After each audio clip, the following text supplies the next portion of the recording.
by the president, we normally have a tendency to donate or delegate powers to the cabinet secretaries or other accounting officers as the constitutional officer holders to prepare regulations, on the understanding that you cannot have everything in the Act of Parliament.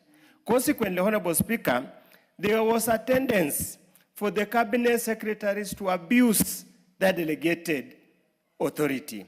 They abused it in several ways, Honorable Speaker. One, extending the mandate, extending and trying to interpret afresh all that particular provisions that they gave them those powers. To an extent, Honorable Speaker, they could even impose levies and some form of tax, almost like taxation, through the back door. And indeed, many times, we stood our grounds and told them as much.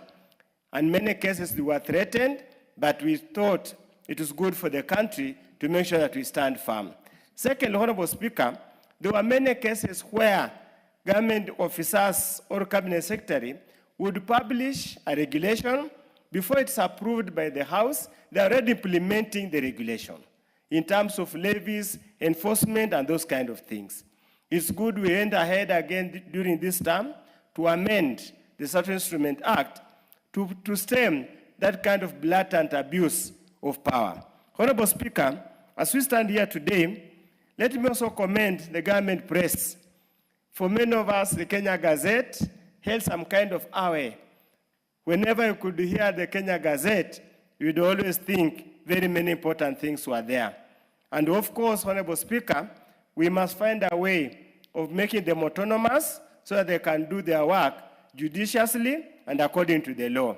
But Honorable Speaker, it is important for us to understand we might probably in the future have a standalone Act of Parliament, if we don't have, to make sure that the government press truly remains an independent and an accountable government institution that serves all the people of Kenya. There were many instances, Honorable Speaker, you take a matter to the government press, it will never be published or placed in the government Kenya Gazette because somebody somewhere has deliberately interfered or given specific instructions not to proceed to gazette a particular matter. Honorable Speaker, many Kenyans, when they lose their documents, be it title deed, be it certificate of lease, be it academic certificates and the rest of kind of things, and even when you want to change your name, like the conman in Mbere North, you call Kenyatta Hospital, you go change your name, and some strange reason, you are cleared to stand for an election on Uda party, which you thought was a party for the rule of law. But that turned out not to be the case.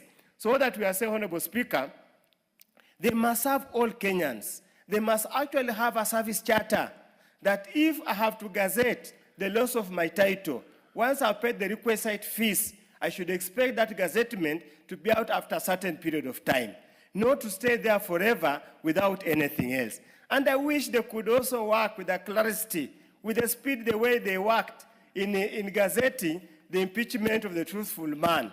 Now the truthful man has been impeached, is causing sleepless night to quite a number of people. Is causing the butterflies to fly in many people's stomachs because the speed at which they hurry the process. Honorable Speaker, let me commend the committee, and I hope you have maintained the same spirit. If there's no public participation, adequate public participation, annul. If there's no memorandum or whatever impact assessment, annul. If you have stretches the mandate of the providing act, continuously annul.